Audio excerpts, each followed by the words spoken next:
今天我們要跟你們講一段聖經裡最像大型客服抱怨現場的經文。你以為聖經的人分土地都很虔誠、很平和、很溫柔嗎？錯。到了約書亞記第17章第14節之後，氣氛突然變成，不好意思，我覺得你分給我的有點太少。不好意思，你是誰？我是人口多、實力強的大支派。哦，那你去打呀。就是這麼直接，連客服人員都不敢這麼回答。但約書亞敢，為什麼？因為這不是土地問題，這是信心肌肉到底有沒有在練的問題。接下來這17章14到18節，精彩到你會想倒回去重看一次。瑪拿西與以法蓮組成了約瑟家，這家族超大，人口多，多到可以去參加以色列最大宗族 PK 大賽。但他們來到約書亞面前的第一句話是：我們這麼多人，你給我們的地這麼少。你看到沒有？人口多不應該是戰力強嗎？結果他們的邏輯是人多，需要更多土地，最好不用打仗。這根本是超大胃王要外帶，但不想付錢的概念。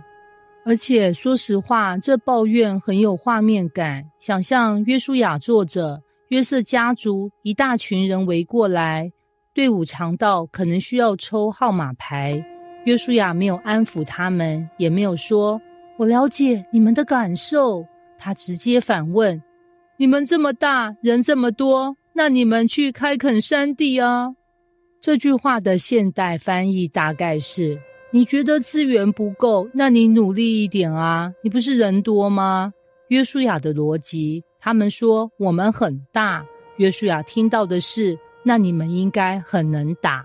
你看，上帝的應許地是需要人去開拓的，不是坐在家裡點外送就送到門口。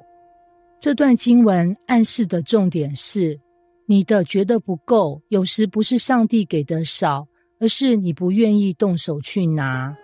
約瑟家族聽了之後，很快反駁：那裡樹很多耶，平原那邊有鐵車的迦南人耶。一句概括就是太累太難。你有沒有覺得這很像我們禱告時的內容？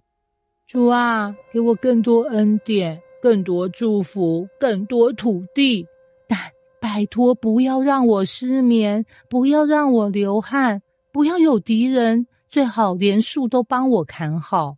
其實約瑟家的真正問題不是土地太少，而是我們不想要有挑戰。山地太多樹，平原太多敵人，鐵車太危險。他們心中的 OS 是：可以給我們平坦地，加上家具組已經油漆好最好。然後經文到達最高潮，約書亞站起來，語氣堅定到像在喊：約瑟家，你們聽好，你們人多力量大，你們一定能得那地。樹多你們砍，敵人強你們打，鐵車你們還是能勝。你聽到這段有沒有覺得熱血？這是全章最強轉折。原本約瑟家族是來抱怨的，但約書亞看穿他們的核心問題，不是地太小，是信心太小；不是敵人太多，是勇氣太少；不是樹太多，是他們懶得動。所以約書亞給他們的不是新的土地，而是新的眼光。上帝的應許不是我給你一塊沒有敵人的地，上帝的應許是敵人再大，你也能得地。瑪拿西的抱怨聽起來像土地問題，其實是信心問題。你覺得人生的地不夠，也許上帝不是要給你更多，而是要你去開拓你已經有的。你覺得挑戰太大，可能不是挑戰太大，而是你忘了，上帝不是要移走你的巨人，而是要陪你打敗巨人。約書亞的回應是信心的總結，你能打，所以你會得。